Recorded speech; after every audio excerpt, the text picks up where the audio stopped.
घर में कोई भी फंक्शन हो, कोई भी कार्यक्रम हो, हम सोने के गहने नहीं खरीदेंगे। शादी में मोदी जी सोना खरीदने से मना कर दिया, अब सुहाग रात पे लोड़े ना पकड़ ले सरकार। तो और बताओ, सब ठीक? सोने की खरीद एक और पहलू है जिसमें विदेशी मुद्रा बहुत अधिक खर्च होती है। करेंसी प्रोटेक्ट करना सरकार की जिम्मेदारी है। गवर्नमेंट अगर करेंसी प्रोटेक्ट करने पब्लिक को बोल रहा है तो वो सरकार उतना ही कामयाब है जितना टिकटॉकरों में टैलेंट होता था, ना के बराबर। पीएम केयर्स, PMKVY के नाम पे करोड़ों के स्कैम करोगे।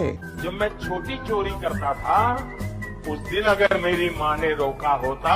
अरे ये क्या चलने लग गया? कॉर्पोरेट टैक्स 30 से 22% करके 4 लाख करोड़ के लॉस करोगे तो यही बोलना पड़ेगा। विदेशी मुद्रा बचाने के लिए हमारी देशभक्ति हमें चुनौती दे रही है। क्रूड ऑयल का दाम लगातार बढ़ रहा है, $120 के पार हो चुका है। अब सोना अगर हम इंपोर्ट नहीं करेंगे तो फॉरेन एक्सचेंज कम होगा, ट्रेड डेफिसिट घट जाएगा। हम गोल्ड नहीं खरीदेंगे ताकि इंडियन रूपी के वैल्यू बढ़ सके। लेकिन एक दिन किसी राम जी के भक्त ने ये बोला था, क्या रुपया लुढ़क गया है कि नहीं गया है? इस प्रकार से रुपया इतनी तेजी से गिर नहीं सकता। कि आर्थिक संकट इसलिए पैदा हुआ है कि लोग सोना खरीदते हैं। और आज राम जी को मंदिर से राजनीति में घसीटने के बाद विदेशी मुद्रा बचाने के लिए हमारी देशभक्ति हमें चुनौती दे रही है। शर्म वो क्या चीज है? Modi is a great man. I don't want to destroy his political career. इसी व्यक्ति ने कभी ये बोला था। ये गलत हुआ है, लाखों सोनार बेरोजगार हो गए। लेकिन आज हम सोने के गहने नहीं खरीदेंगे। शर्म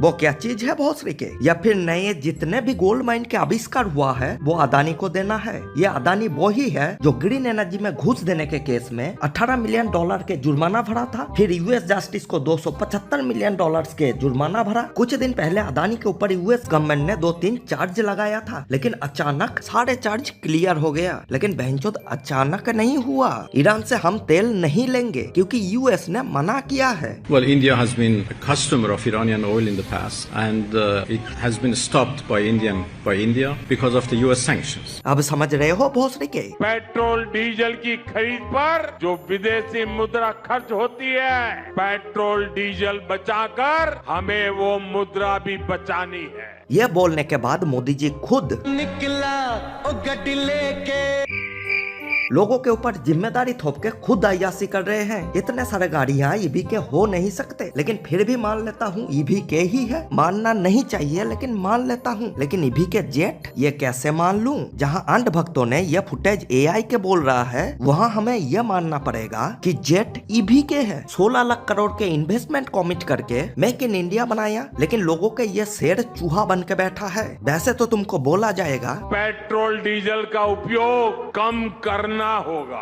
अगर कार में ही जाना जरूरी है तो फिर कार पूल करने का प्रयास करें और भी लोगों को साथ बिठा ले।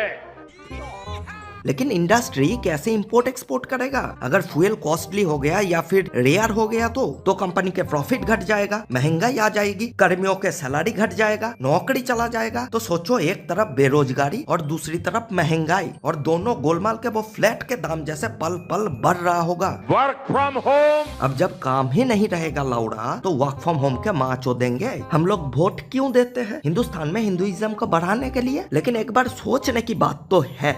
नमः नमः लवणेन भोज्यम।